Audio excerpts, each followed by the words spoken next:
Bon, maintenant, on va s'occuper des journalistes.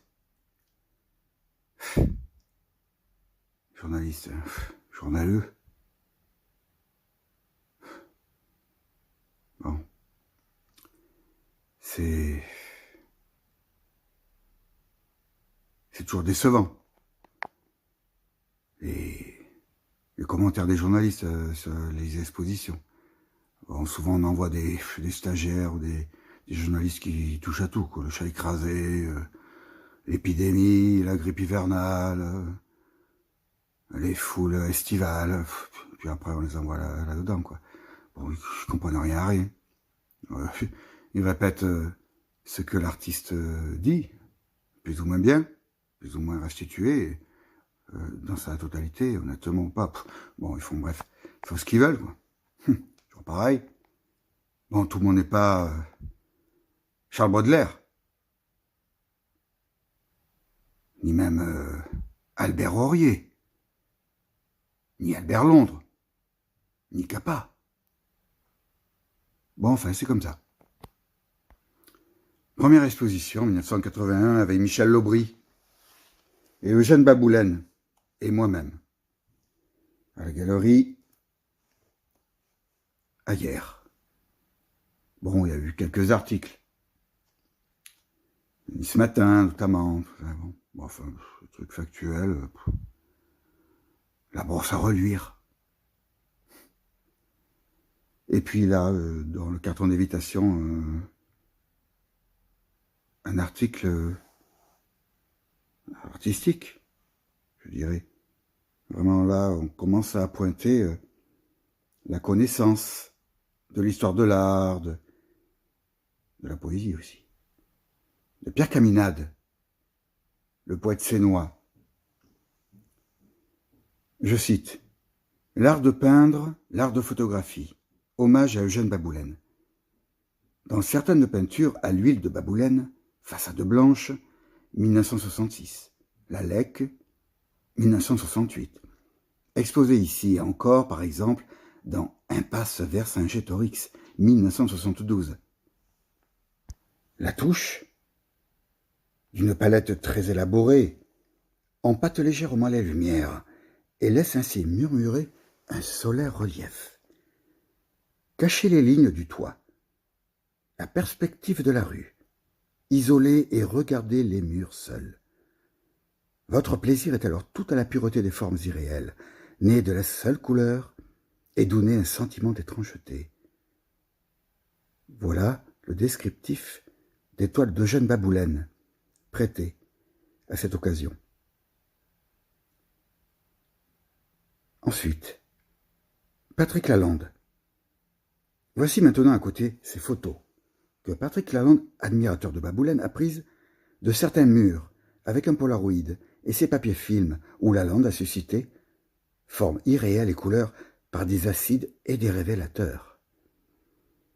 Ne semble-t-il pas qu'il y ait quelque parenté entre les murs de Baboulène, les photos, et les chimigrammes de Lalande?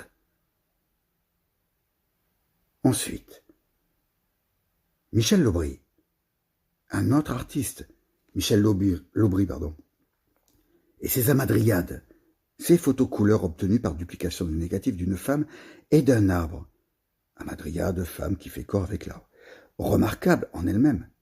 Mais ici encore, oubliez le dessin, qui déclare une forme reconnaissable, et vous avez une facture comme une touche au couteau, d'où jaillissent d'innombrables formes irréelles nées de la couleur.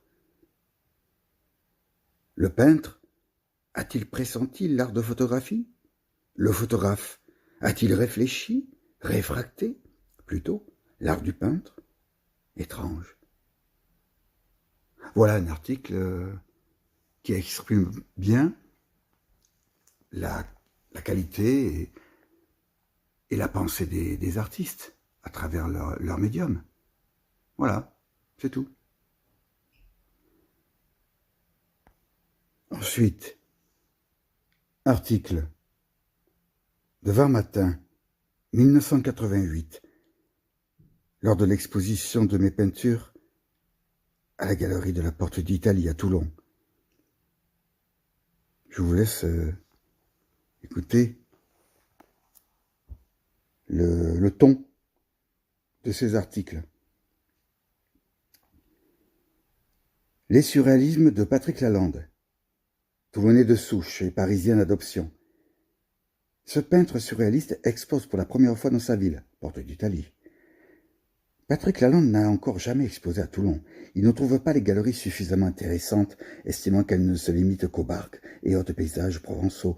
Elles n'apportent rien à une peinture comme la mienne, déclare-t-il, qui a quand même trouvé la galerie de la Porte d'Italie suffisamment à son goût pour descendre de la capitale.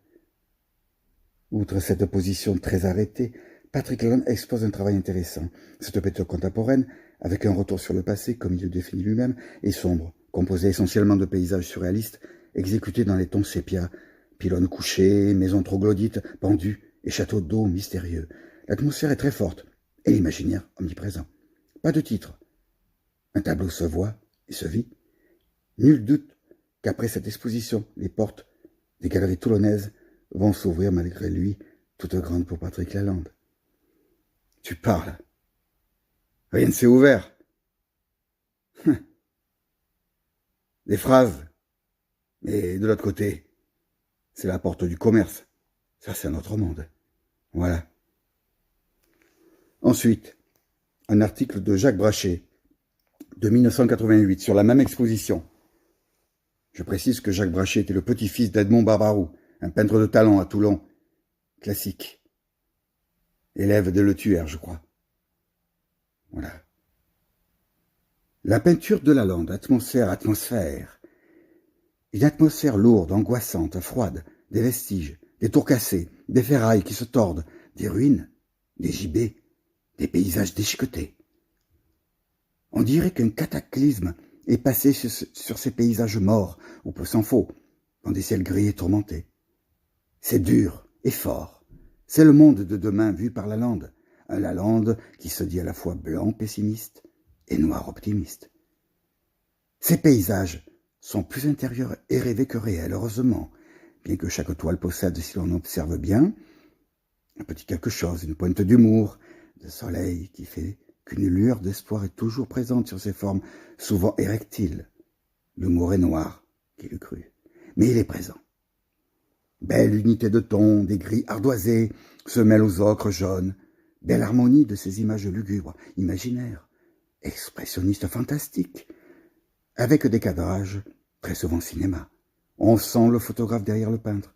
La technique est multiple, le talent éclate, et Lalande aime à cultiver le mystère, l'ambiguïté, le morbide côtoie le clin d'œil. La souffrance rejoint une presque sérénité. De plus, il y a un tableau dans chaque tableau, selon qu'on le voit de loin ou approché, encore la photo. On y découvre toute une infinité de détails, un visage se découpant d'un mur délabré, un cheval sur une tour qui saute aux yeux, encore clin d'œil et humour. Finalement, le monde futuriste de Lalande, s'il est noir, nous permet aussi de rêver, de penser qu'une petite fleur dort sous les décombres et donnera bientôt naissance à un pré. La nature vivante prend le pas sur la nature morte. C'est de la grande peinture. Et rencontrant René Raybaud, Porte d'Italie, ces deux fortes personnalités qui se ressemblent, s'entrechoquent. Ayant vu l'acteur dans sa dernière pièce, le coup fut si fort qu'en une nuit, il fit un tableau. Grand moment de surprise et d'émotion pour Raybaud et bel hommage de Lalande, qu'il faut à tout prix découvrir, avant le 12 avril, puisqu'il accroche ses toiles jusqu'à cette date, dans la galerie de la Porte d'Italie. Ne le ratez pas. Ah ça, ils m'ont pas raté. J'ai rien vendu. Ils en sont foutus. Très beau texte. Très bien écrit.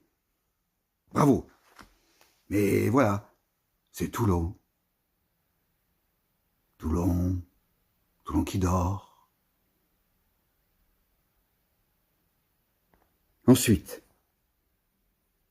décembre 1989, à l'Atelier des Routes,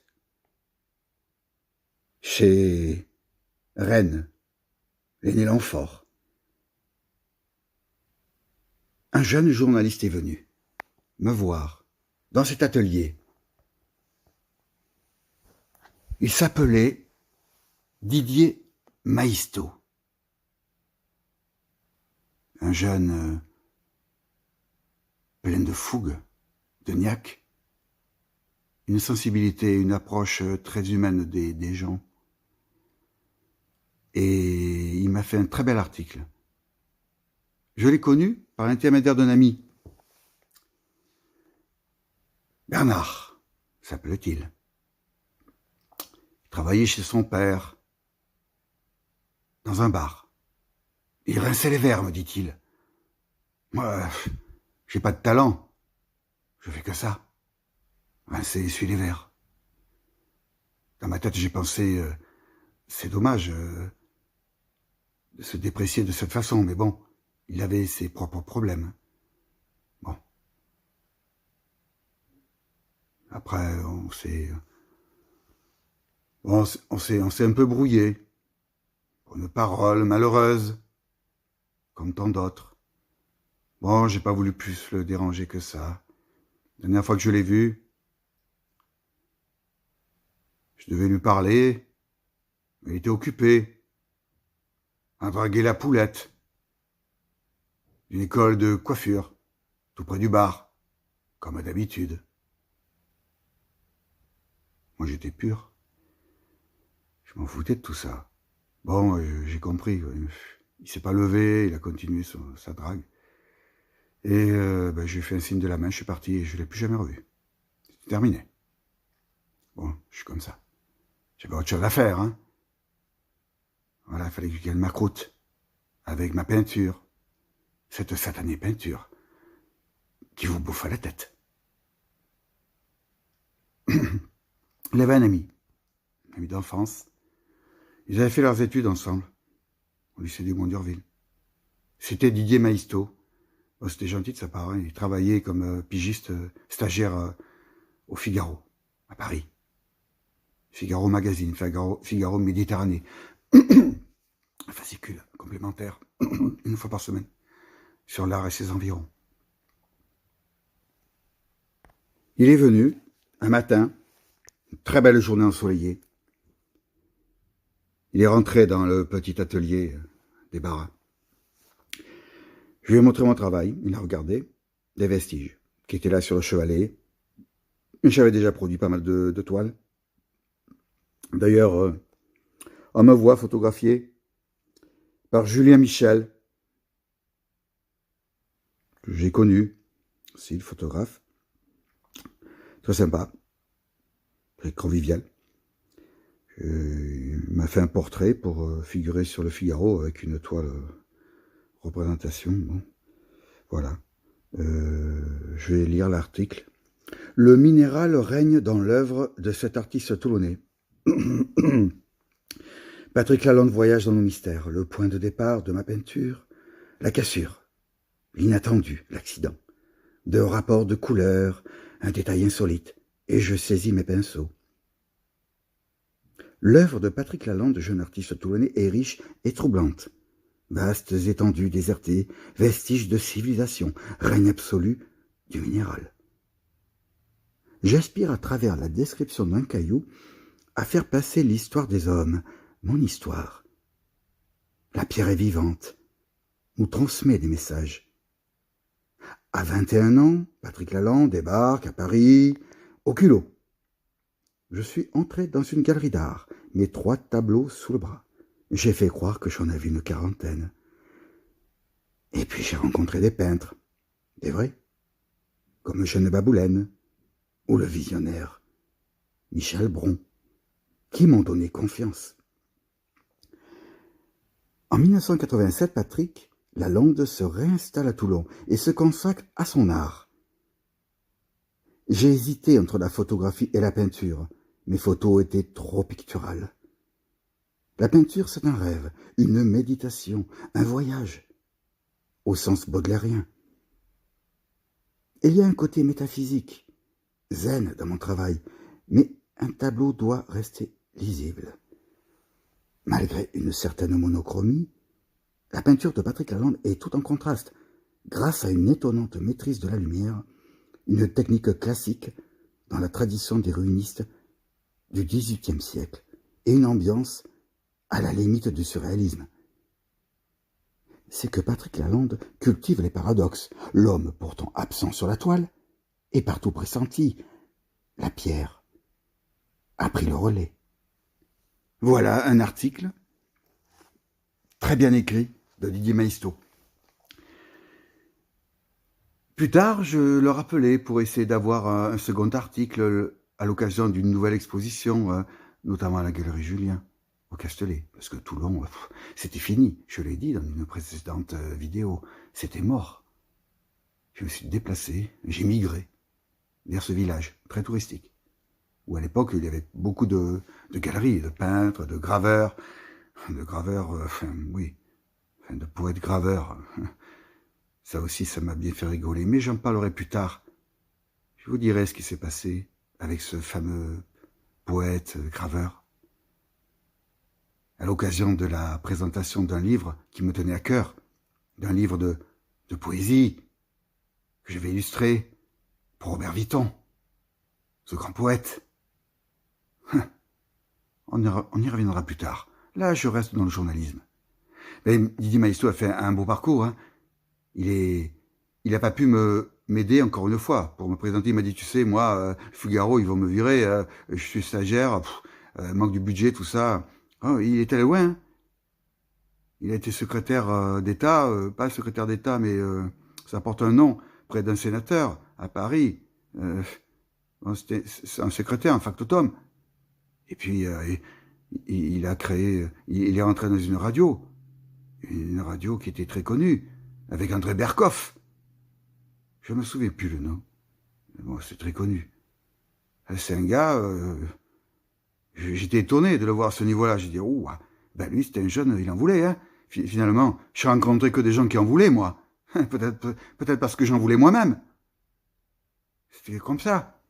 Je voulais pas traîner dans la médiocrité de tous ceux que j'ai fréquentés. Tous ces pauvres types. Bon, voilà, c'est comme ça. C'est pas... Bon, c'est pas péjoratif, mais bon, voilà, quoi. On est dans un monde, quoi. C'est comme ça. Voilà. Un peu plus tard, dans les années 90,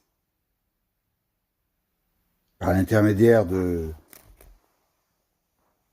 père de Lucille, ma femme, ma compagne, qui m'a toujours soutenu dans les moments difficiles. Elle avait une appétence pour l'art, un sens inné pour la décoration. Elle pressentait beaucoup de choses, une grande sensibilité. Je la remercie ici. Comme ça c'est fait, quand je serai plus là. Il connaissait Jean-Marie Drault, directeur de l'Académie de France à Rome, à cette époque. Il avait fait un énorme travail pour présenter la peinture naïve et même sophistiquée d'Haïti. Très beau travail. Vraiment une vidéo qu'on ne retrouve plus d'ailleurs, qui a disparu de la télé, on ne montre plus rien. C'est lamentable ce qu'on montre maintenant. Bon, à croire que c'est fait exprès. Ce que je crois, certainement, selon certains protocoles. Je n'en dirai pas plus. Il y avait aussi de très beaux reportages sur l'école du Montparnasse, les peintres juifs de Paris. Il y avait tout dedans. Hein. Alberto Giacometti, il avait rencontré un très beau reportage qui restera dans l'histoire, hein, archives de l'INA. Et Kikoïn, enfin, beaucoup de Kissling, voilà. Bon, Crémaigne, je ne peux pas les citer tous, ils sont tellement nombreux. De talent, hein, attention. Là, des migrants, hein, venaient d'un autre pays, hein, poussés par le bruit des bottes. Ils ont bien fait. Sinon, ils seraient tous morts. Comme Autodix. Georges Grotz, que j'adore. J'adore ces deux Allemands. C'est...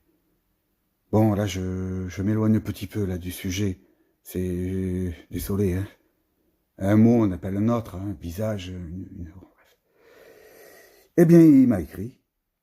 J'ai envoyé un catalogue de mes œuvres que j'avais présenté à la galerie Julien de M. Folchetti. Ma deuxième exposition au Castellet, une exposition surréaliste. Je m'étais défoncé.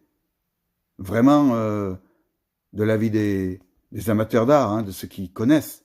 Une très belle exposition, hein. Notamment, je me souviens encore de je ne me souviens plus, non. Ça y est, je me souviens. Oh là là, c'est pas rigolo de vieillir, hein. La mémoire, ça fout le camp très vite, hein. Oula, heureusement que je le fais maintenant. Kaliagine. Eh oui, le peintre Kaliagine. Lui aussi, il avait essayé de percer dans la peinture surréaliste. Il s'était cassé les dents, hein. Castellet, il avait une belle galerie qui s'ouvrait sur le paysage. On voyait la Cadière sur la droite. Et on apercevait Bandol au loin, derrière la colline. Il est venu au vernissage, il a beaucoup aimé. Il m'a invité tout de suite chez lui, ce que j'ai fait. Il m'a dit, viens, on parlera, on cassera 4 œufs dans une poêle, on refera le monde. Bon, on l'a pas refait le monde, hein, évidemment. Hein. Il m'a montré des œuvres. Il était condamné à faire des moulages pour les touristes, quoi, des petits personnages au bas en plâtre, au bas d'un cadre de plâtre, avec un pot de peinture renversé, une traînée de couleurs bleues, rouges, jaunes, pour séduire tous les amateurs de couleurs. Avec le petit personnage, il avait un petit doigt posé sur la lèvre. Oh, je n'ai pas fait exprès. Et voilà, comme ça. C'est terrible, hein. Ah, ça fout les nerfs, hein. Bon, c'est comme ça. Je reviens à Jean-Marie Drault. Il m'avait écrit, parce qu'il avait envoyé un catalogue, il m'avait écrit le 7 juillet 93, je crois. Il m'a dit « J'ai apprécié votre vue de l'étrange, de l'insolite. Beaucoup aimé la sablière, par exemple, ainsi que le columbarium. Vous avez compris ce qui est l'essentiel, un monde qui vous est propre.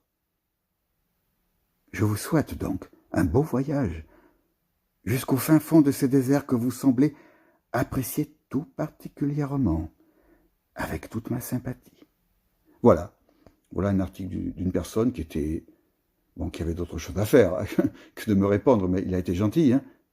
Il m'a répondu. Après, il n'y a pas eu de suite. Il a été muté ailleurs, il est parti, et plus tard, il s'est retiré dans la vallée de Chevreuse, une très belle région d'ailleurs où j'ai exposé, à Gif-sur-Yvette, du temps de nos expositions avec Robert Vitton. Malheureusement, j'ai rien gardé de cette époque, c'est dommage. Mais bon, voilà, c'était ça. Exposition, Vitton était venu. Voilà. Ben voilà. Hein. Ensuite, un autre article. Lors d'une autre exposition, on était en 1995, exposé à la galerie Cravero du Pradet, dans le Var. D'étranges visions. Fuir ou aller à la rencontre de l'artiste. Voilà le dilemme qui s'emparera des visiteurs parcourant la galerie Cravero lors de l'exposition de Patrick Lalande.